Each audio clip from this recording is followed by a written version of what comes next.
Welcome to the Underline This podcast, the podcast where we unpack the big ideas, hide in the margins, because the best parts, they're between the lines. Today's episode is You Do Not Rise to Your Circumstances, You Descend to Your Thoughts. We're going to be reviewing the book As a Man Thinketh. Before Tony Robbins ever took a stage, before Bob Proctor taught paradigms, before Earl Nightingale told the world we could become what we think about, there was a slim book written in 1903, As a Man Thinketh. Napoleon Hill studied it. Jim Rohn taught from its ideas. Modern success icons still credit it as a quiet force behind their thinking. Not a strategy book, not a hustle manual, just one radical claim. Your thoughts shape your life. Now, today's episode is about the book that influenced generations of success without most people ever realizing it. Now, As a Man Thinketh is not a story in the traditional sense. It's a philosophical mirror. James Allen's central argument is deceptively simple and quietly radical. Your life is a physical manifestation of your dominant thoughts.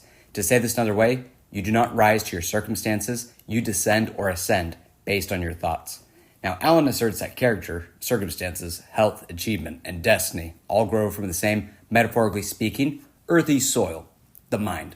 Just as a gardener shapes the garden, the seeds he allows to plant and grow determine its nature. Relating this back to thoughts as seeds, thoughts determine the shape of one's life. The book walks the reader through a progression that thoughts shape character, character shapes habits, habits create circumstances, circumstances define destiny. And Allen dismantles the idea of luck, blame, or external fate. Poverty, failure, and misery are not punishments, but outcomes. Likewise, success and peace are not gifts, but consequences of disciplined thinking. Now, the tone is moral, almost biblical, not motivational hype, but quiet responsibility. Allen doesn't promise shortcuts. He promises inevitability. Now, my testimonial on this is at a young age, I struggled with defining straight targets of where I wanted to be.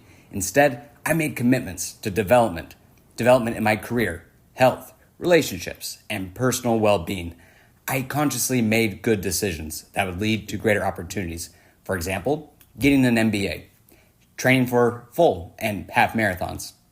As a result, I found that opportunities have opened up for me, and that's given me options and flexibility in my personal evolution. The MBA gave me more options for companies and positions. Running full and half marathons opened up experiences to meet new people and running clubs, races, and places to see while traveling and running. You are today where your thoughts have brought you. You will be tomorrow where your thoughts take you. Let me give you a little background on James Allen. James Allen was born in 1864 and passed away in 1912. He lived a modest, almost monastic life in England. He was deeply influenced by Stoicism, Eastern philosophy, especially Buddhism, Christian ethics, and transcendentalist thought. After the sudden death of his father, Allen experienced financial instability and existential questioning. Both these experiences would shape his obsession with inner control versus external chaos. Quick commentary here. When life throws you lemons, write a book about making lemonade.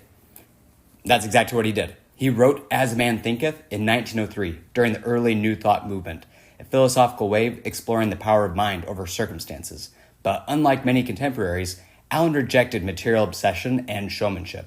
What stands out about Allen is he refused publicity. He lived simply, and he believed character mattered more than charisma. Allen's experiences, lifestyle, and ideas gives his book moral weight. Allen wasn't selling success. He was arguing for inner law. As a Man Thinketh was written in silence by a man who rejected fame, marketing, and money.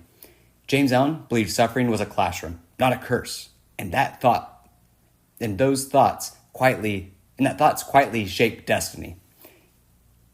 He died before the world noticed his book. Yet a century later, nearly every major success thinker traces their philosophy back to this one slim book. And Allen never chased influence, but influence found him anyway. Now, let's look at the seeds or key themes from As a Man Thinketh. So, seeds explored. Thought as cause. Nothing in your life is accidental. Every result has a mental origin, conscious or unconscious. I know there's chaos, events out of our control, and times where we become the victims of someone else's poor decisions. Regardless of circumstances, control the controllable. Here are some examples. If sick, try considering, how can I take better care of myself? With this downtime, what can I do for myself? Read, catch up on shows, sleep, spend time with family, resting. If someone offends me, what can I learn from this? Learn patience. Learn how to navigate difficult personalities. Learn to draw boundaries.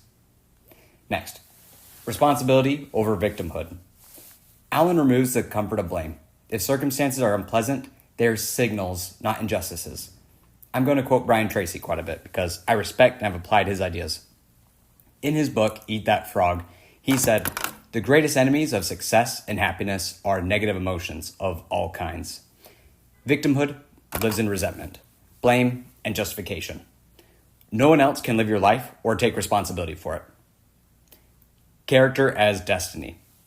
Your external life will never rise above your internal discipline.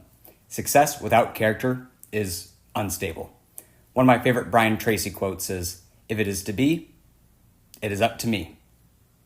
So let's shape our own destinies. Next, self-mastery. True power is not control over others, but governance of one's own mind. Nobody is born with self-mastery. It's learned and refined. Robert Greene, author of Mastery and 48 Laws of Power, says, the future belongs to those who learn more skills and combine them in creative ways. Create momentum by taking deliberate action. Up next, vision and purpose. Clear goals refine thought. Aimlessness breeds decay. Bringing this back to the garden metaphor, if there's no vision for how the garden should look, nature will decide. So let's talk about symbolism by digging up the garden. The garden, the most important metaphor in the book. The mind is the garden, thoughts are the seeds, and circumstances are the harvest. Neglect the garden, and weeds grow automatically. Discipline it, and beauty follows. Neutrality does not exist, only cultivation or decay. Next symbolism, chains and keys. Allen repeatedly implies that people are imprisoned by their own thinking and also hold the key. Freedom is internal before it's external. So, why does this book endure and continue to endure? It influenced Napoleon Hill, Earl Nightingale, and modern mindset culture. It predates manifestation, but avoids its magical thinking and emphasizes law over wishful thinking. Unlike modern self-help, As Man Thinketh doesn't flatter the reader. It elevates responsibility. This book sparks uncomfortable but powerful questions. If my life reflects my thinking, what does that say about me? Where am I blaming fate instead of refining thought? What thoughts am I rehearsing daily without realizing it? In conclusion, most people want a different life. Allen argues they need a different inner dialogue. And this is not a book about getting rich. It's about becoming someone worthy of results. And that's why it's dangerous and why it's timeless. Thank you for listening to the Underline This podcast. Give us a follow on social media and wherever you get your podcasts. Thank you.